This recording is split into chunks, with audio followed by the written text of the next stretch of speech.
BMore Lifestyle. Now, here are your hosts, Randy Parker and Candace Gold. So as we talk about making life easier, what about the balance between life and work? Now, if you struggle with your work-life balance, then take notes because licensed therapist Sharon Lawrence is here with us to tell us everything about it. So explain, because we need it. What is a work-life balance? Well, we know work-life balance, this is a term that basically was coined in 86, so it's been around for a little over 30 years or so. And it was to speak to balance connected to a time that's allotted between work and life.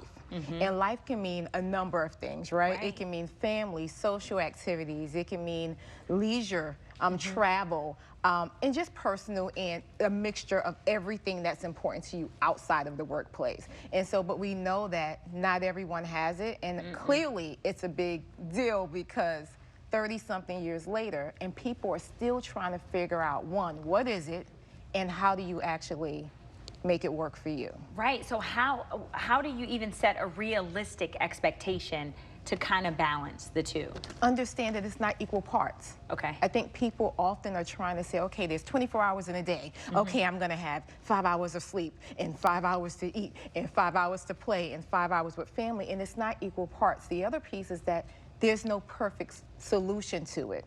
So when things don't go 100% as planned, don't beat yourself up for it. Just keep tweaking the plans that you do have in place and find what works for you. I think that that's the biggest piece. People are looking for perfection because they're trying to be rigid with it. Like, I'm gonna stick to this. 21 days sets a habit. You're gonna set yourself up for failure because you have to figure out what works for you. I like you. See, this is why she comes back and sits on this couch, because tell me that anything that involves rigidity, that's not for me. No, okay. no. So what happens if you just find that you don't have any balance, right? Then what do you do?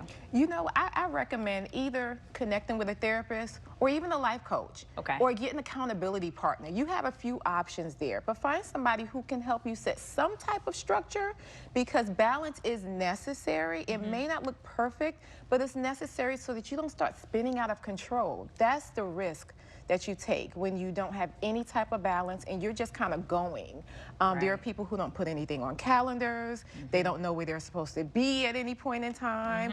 I mean, but if you're good with your memory, great. Me, if it's not on the calendar, it's not gonna happen. Right? And so you have to have some level of structure in there. It doesn't have to be perfect, but something that's gonna get you on point, and so you can start feeling accomplished. Right, so I know so many of my friends, I was telling you, we're all working moms. What happens when you get to that point where you feel burned out? How can you prevent that burnout?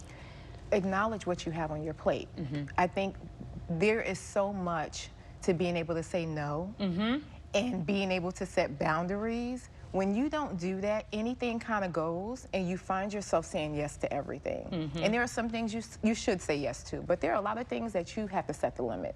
And you have to be able to say, okay, I can't handle this today, I can manage this. Because once you know what you have on your plate, you can determine what's a priority and what you can actually schedule for a later time. So you have to kind of be honest with yourself what you can manage. If you're not honest with yourself, how can you fully give 100% to anyone that you're connected to, especially the workplace and family? So true. Now, are there any steps or anything that we should take in order to try to get that balance? Yes, the first thing is write things down. Okay. Write down what you want it to look like. It's almost like having a vision board, but on paper with, you know, just some numbers. Write down what you want it to look like. Number two, again, be realistic.